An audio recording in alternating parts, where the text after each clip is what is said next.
Bamenda 2 subdivision, northwest region of the country. Good evening, dear viewers.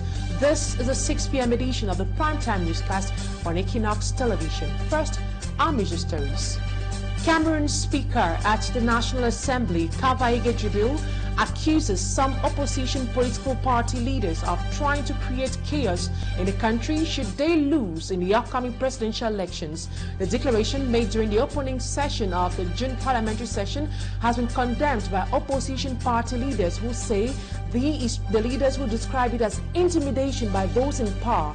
They urge all Cameroonians of voting age to get their names registered on the electoral list so as to get the change they have been clamoring for several years. And also in sports, Cameroon comes out. The Indomitable Lions of Cameroon brings back 1 point from Luanda after yesterday's clash against Angola. The national team could not do better than a draw yesterday during the 4th day of the 2026 FIFA World Cup qualifiers.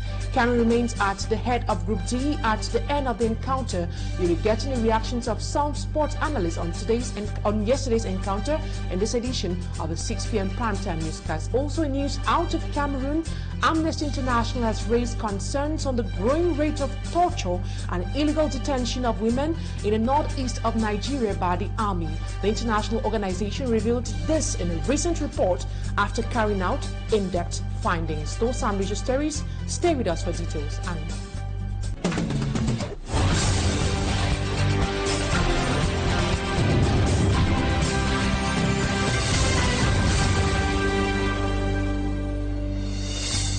thank you so much for choosing Equinoxe Television. You made the right choice. And for presentation, I am Immaculate Fogwe. We begin with news right here in the city of Douala, where a group of Sefecam workers in Bonaberi have been blocked from accessing the company premises by the management. The workers are opposing their transfer to an enclaved locality in the east region of Cameroon without sufficient resources given to them to begin work there. We have details with Innocent Aze. This group of Sefecam workers, a wood transformation company established in the Douala industrial zone, have been denied access into the company premises for over a week now by the top management because they have been transferred to Zolabot in the east region. Les conditions ne nous ont pas arrangé. The conditions given us are not favorable. It is an enclaved area without a place to lodge, nothing given to us at all. We begged them to review the conditions, but they refused. Permettre plus de franchir le portail de l'entreprise. Their presence at the company again on Wednesday morning was to understand why they are being compelled to work where they ticked no on a list given to them for transfer or not. Ils disent que they even want us to sign end of our contract, whereas we are not willing to stop working because we have families to take care of. All they have received from top management for the outstation work is the sum of 16,000 francs CFA each, being transport fare for a distance of about 700 kilometers, and 20,000 francs CFA for lodging, mainly for workers with children. On ne sait pas comment nous on va faire, puisque c'est insignifiant, puisque déjà ici sur place les conditions ne sont pas faciles. Some of the workers who have spent over 5 years at Sefecam say though they have endured maltreatments, on ne peut pas s'asseoir, on a 30 minutes de pause. Vous mangez, vous ne pouvez même pas digérer. Juste la pression du travail, il faut travailler. Insulter, humilier chaque jour. The transfer is not their problem, but proper treatment because despite all odds, they did not stop working. Nous avons eu le moral de travailler, c'est par rapport au fait que la vie est difficile, mais si quelqu'un avait le choix, je pense qu'ils n'auront même pas ne serait-ce un seul employé. Speaking to a top official at Sefecam off camera, he said the workers are being manipulated to tarnish the image of the enterprise. As concerns the transfer, it is clearly stated in the work contract. With over 5,000 workers, Sefecam has suspended its forestry activities in the southwest region. These disgruntled workers, however, suspect moves to lay them off. And now, inhabitants of the north and Adamawa regions of Cameroon say they are fed up with all the atrocities committed by terrorists in their area for several years now. They are urging security forces to sit up and tighten security so relative calm can be restored. Malaglary reports. In Cameroon's North and Adamawa regions, including borders with Nigeria, Chad and Central African Republic, insecurity mostly caused by the Boko Haram insurgency has been a threat to the population. In order to impede the enemy's advance in this area, Commander Roger Chum Fumundam has been given the staff of authority. 31st Motorized Infantry Brigade, Commander Colonel Fumundam Roger, Article 2. This officer is entitled to benefits of all kinds provided for. The installation ceremony that took place in the town of Ngaoundere was chaired by General Aga Robinson, who gave the new boss some recommendations. You have the imperative objective to make sure that the soldiers who should deploy on the field do not stay more than 60 days in the field. On their return, give them permission and let them relax. Make sure that soldiers get organized, get married, have children, and bring them up in the fear of the Lord. Let the soldiers be law-abiding. Let them stay away from the ills of this world. Consumption of alcohol, consumption of drugs. Let the soldiers know why they will go in retirement.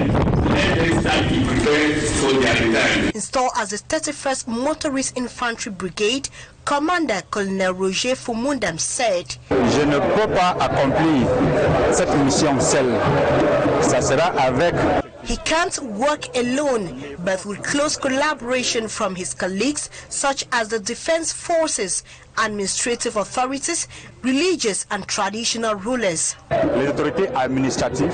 Expectations are thus high from the population to see peace return to these regions.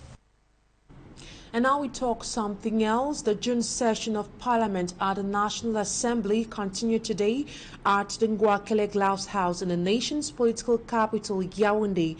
The ordinary session was opened yesterday by House Speaker Honorable Kavaige Jibril, who spoke on the engagement of political parties to ensure that the upcoming election in Cameroon is conducted with no violence, while calling on party supporters to remain serene and vigilant before, during and after the election. Kavaige Jibril as well mentioned the tense atmosphere surrounding football in Cameroon. The Speaker of the National Assembly insists that Cameroonians should not be led by prophets of doom who are planning to destroy the euphoria that has always characterized the country's football. Other aspects such as universal health coverage were also raised by the Speaker of the National Assembly, Kavaige Jibril, as he opened the June session in Yaoundé. We have details in our subsequent news editions. And the same vein, political imposition, transposition and destabilization are some of the words used by opposition party supporters to describe the declaration of House Speaker Right Honorable Kavaige Jibril at the National Assembly in Yaoundé. Opening the June session of Parliament, Kavaige Jibril accused some opposition leaders of planning to cause chaos in Cameroon should they lose in the upcoming elections in the country. Femi Armstrong Sanda clarifies us. The House Speaker, Honorable Kavaige Jibril, was speaking at the opening ceremony of the second ordinary session of the 2024 legislative year in Yaoundé.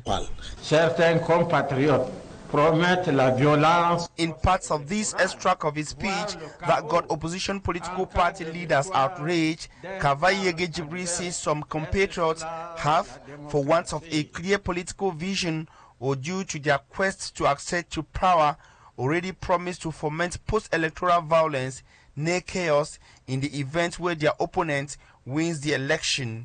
Is that democracy? He asked. Ces propos procèdent tout simplement de l'imposture politique. Barrister Fabien Kenye of the Cameroon Renaissance Movement, CRM political party, qualifies the House Speaker in this circumstance as a political impersonator. Parce que ce n'est pas le président de l'Assemblée. He says the House Speaker has no democratic moral standard to preach democracy. He says evidently the recent outing of Professor Maurice Kamto of the CRM stands as a veritable nightmare to Kavaige Jibril and his party comrades, whom according to him are allergic to change. Political analyst Dr. Aristide Monod qualifies the House Speaker Kavaige Jibril as being engaged in a political transposition strategy. By this, he explains that Cameroon is already in a chaotic situation, and for a key member of the current government to blame it on someone else or accuse some people of planning to foment chaos in Cameroon again is simply pretentious. Dr. Aristide Mono says he wonders why Kavaigi Jibril fails to acknowledge that the situation in Cameroon, specifically the 7-year-old conflict in the northwest and southwest regions, is chaotic. Si à plus de 6 000 morts, on estime qu'il n'y a pas encore. Qualifying this speech as a strategy to destabilize, opposition political party members say they are resolute and determined to exercise their civic and democratic rights come 2025. And we stay in politics. The message of change initially coming from the opposition is gaining momentum even within the ranks of the ruling party. Former member of parliament from the CPDM party, Malice Douala Bell, is galvanizing women in particular and Cameroonians of voting age in general to go and register their names in the electoral list ahead of next year's presidential elections, telling them that their votes can make a change via the ballot box. Babla Jonathan reports. She's registering her name in the electoral register for the first time. Like her, many Cameroonians of voting age have never registered and are yet to do so, even as the August 30 deadline draws near. That is why they have been invited here at Parc des Princes in the Douala 1 subdivision by former member of parliament from the Cameroon People's Democratic Movement CPDM political party, Malice Douala Bell. Most of them are grassroots leaders of the Cameroon People's Democratic Movement who are being sensitized to go and sensitize others of the importance of registering and eventually voting when the time comes. The Honorable make this meeting for the leaders, women leaders, and all the women as a whole, to make the women know that women have to go into registration. Women have acknowledged that they have to go into registration, so that before you go into election, you should be sure that you are registered. Honorable Malice Douala Bell tells them that la carte d'électeur, c'est le visa citoyen. The electoral card is the citizenship visa that enables every citizen to perform his or her civic duty, and the process of having it begins with registration. Contrary to the pessimistic perception suggesting that their votes do not count, she says every single vote counts. Ça changera quelque chose and will bring about the desired change.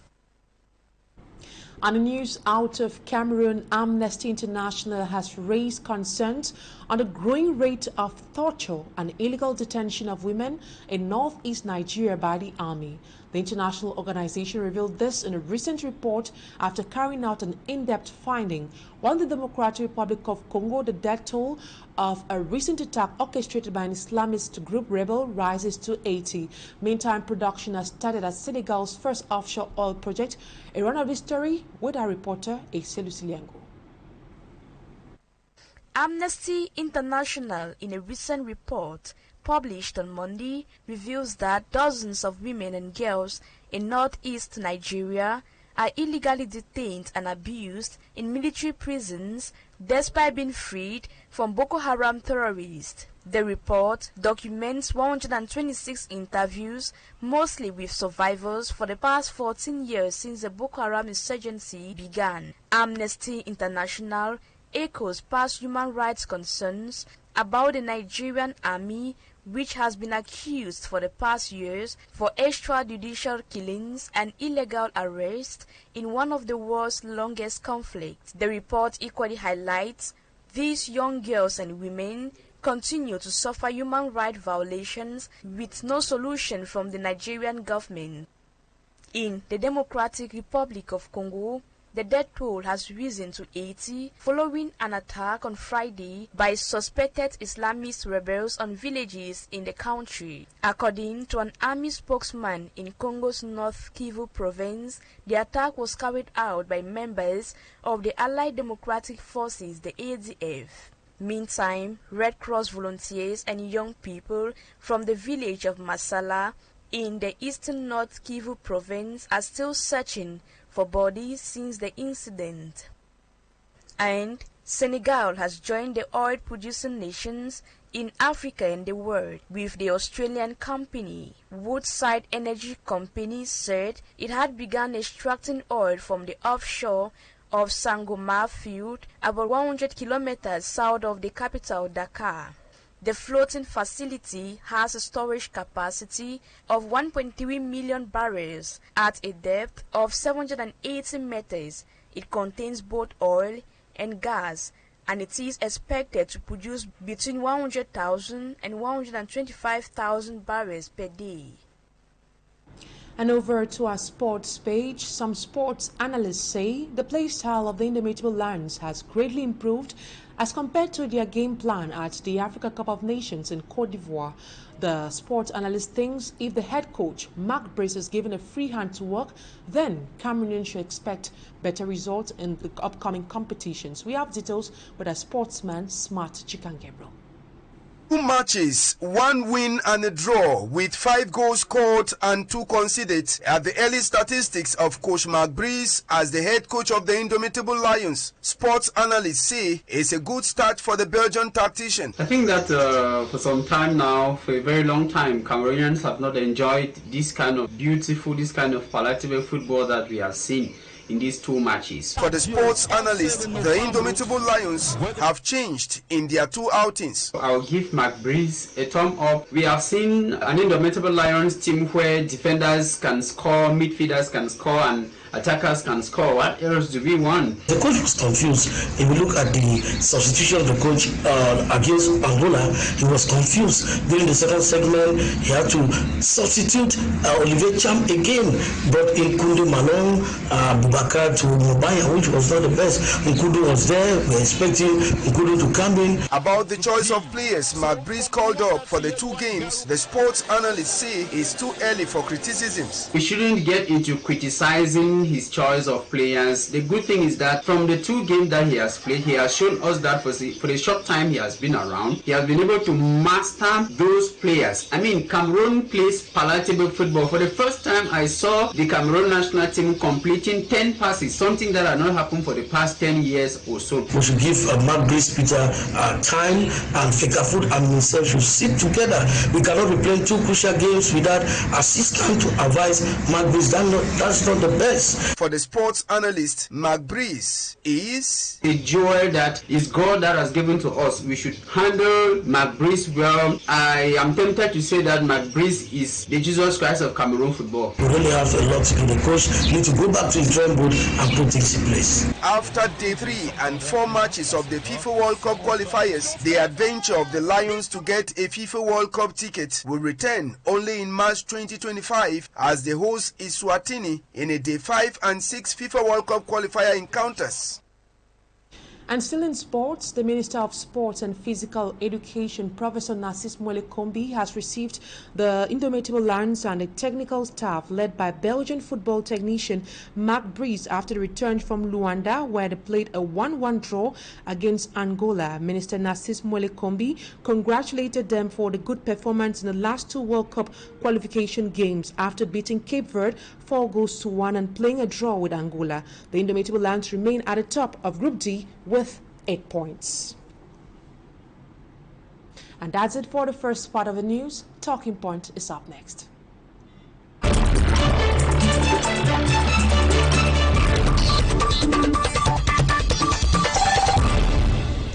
Once more, thank you for choosing Equinoxe Television. Tonight on Talking Point, We'll be talking about the recent decision taken by the Senior Divisional Officer for the Mezam Division restricting the circulation of motorcycles from 6:30 p.m. to 6:30 a.m. in the town of Banda. The decision was taken after a grenade attack that killed 2 persons and injured more than 40 others. How is the decision possibly affecting the population of Banda? My guest tonight is Colben Gwine-Fulai, a journalist, civil society actor and thought leader, and he'll be telling us in some few seconds.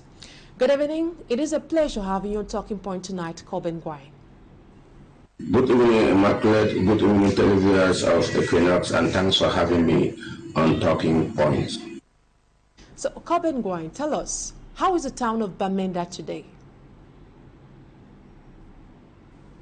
Well, Banda is so unpredictable. It's difficult to say how Banda is, but as of now, things look calm. But as far as citizens, those who are living in Banda are concerned, in fact, I can say that we are living and partly living. The situation is almost like the one in the middle of Cathedral, where the chorus is actually singing that we are living and partly living, following the murder in the Cathedral of Thomas Becket. So that's basically the situation in Banda. When you get up in the morning and you find yourself breathing, you give thanks to God. And each time we are going to the bed in the night, we give thanks to God, because no one can predict the next second in Banda. To us, how have you been coping with the security situation over there?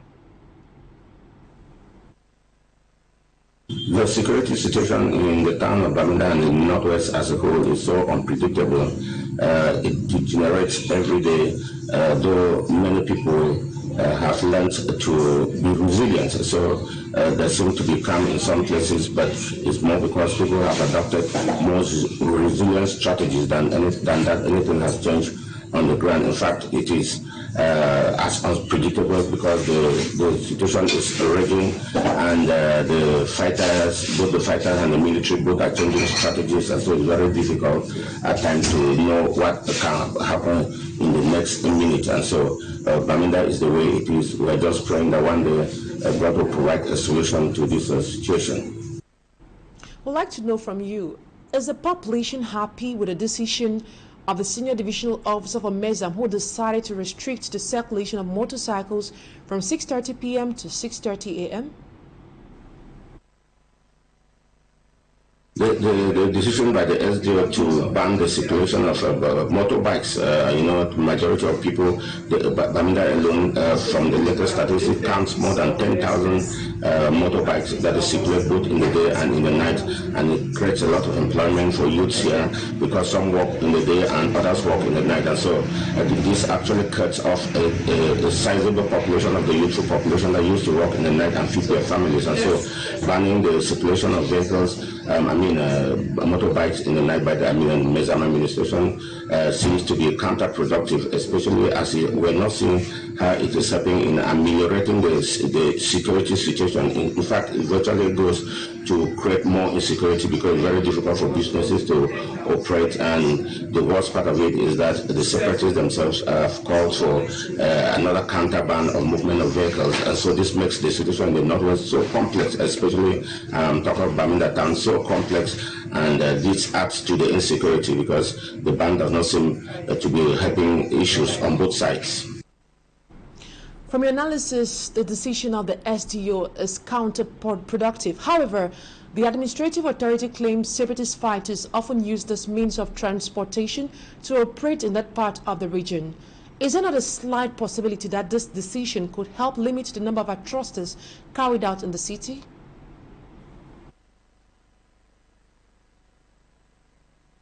As I said earlier, the ban on circulation is not helping matters security-wise. If for any reason it has only added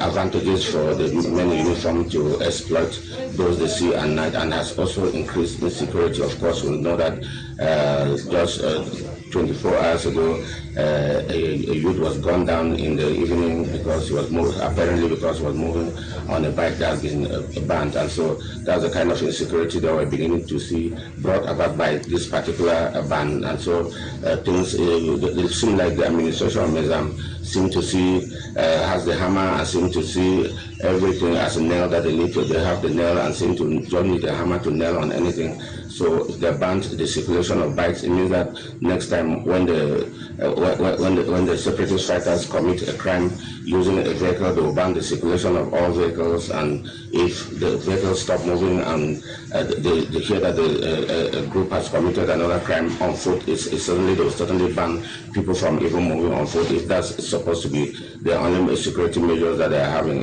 we expect them to be more productive in terms of bringing counter insurgency measures. Of course, but we are seeing that the same things are producing the same results as since the start of this crisis. They don't seem to have revised their strategy in any way because they continue to do when this crisis started in 2007, it was curfew, dusk-to-dawn curfew, and we have never known whether they've ever lifted the dusk-to-dawn curfew or not. Now we're having and mark you that this latest ban by the Mezam administration comes 3 months after an earlier ban that they issued, and we never knew when they lifted it, that they're issuing this new ban. And so we seem to be moving. The whole thing is a model, as we used to read in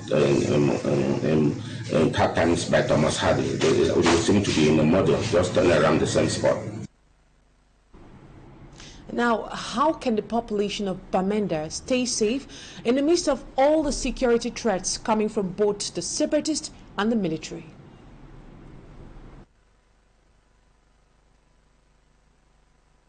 The best way for the people of Bamenda to stay safe in the face of these orders and counter orders is because separatists, they're giving their own order, the administration is giving their own order, and all they're giving to. So because of course we know that when two elephants fight, it's the grass that suffers, and so the grass is actually the ordinary people in Bamenda that are not carrying guns, the ordinary citizens, the innocent citizens that are not carrying guns. And the best way for them to survive right now is to, as much as possible, be cautious, take security measures, because everybody in Bamenda is supposed to be alert, see something, say something, but the most important thing is to take security measures, be sure that we are not outside when both sides have asked not to be outside, and be as much as possible not to move into distant red zones. And so the only way to stay safe is to be closer to your home, follow instructions, be alert, move only when you know that it's safe to move, and then don't raise any unnecessary alarm when the situation does not call for it. So this is actually the situation that people are living in. They're cut between and betwixt, they're found between and betwixt, and it's very difficult for people here in Bamenda to survive. We're just praying for the day that this situation will resolve, because we have never seen this untold suffering meted on people by the strong, because it's looked like the weaker people, if you are not democratic, truly democratic, you cannot live in Bamenda, because this side today gives its orders, the next day the other side gives its orders, and you don't exactly know how to survive in this kind of situation. But we pray that the situation comes under control, as the authorities have been saying for the past 7 years. And that's our exact prayer, that everything comes back to normal in both conflict regions, that is the Northwest and Southwest regions. And that's what put an end to today's edition of the 6 p.m. primetime newscast on Equinoxe Television. Thank you so much, Coben Guan, for being my guest tonight. We have a lovely evening. Up next is Equinoxe with Serge Alec Otu, and at 8 p.m. with Julian Bepisai. Have a wonderful evening.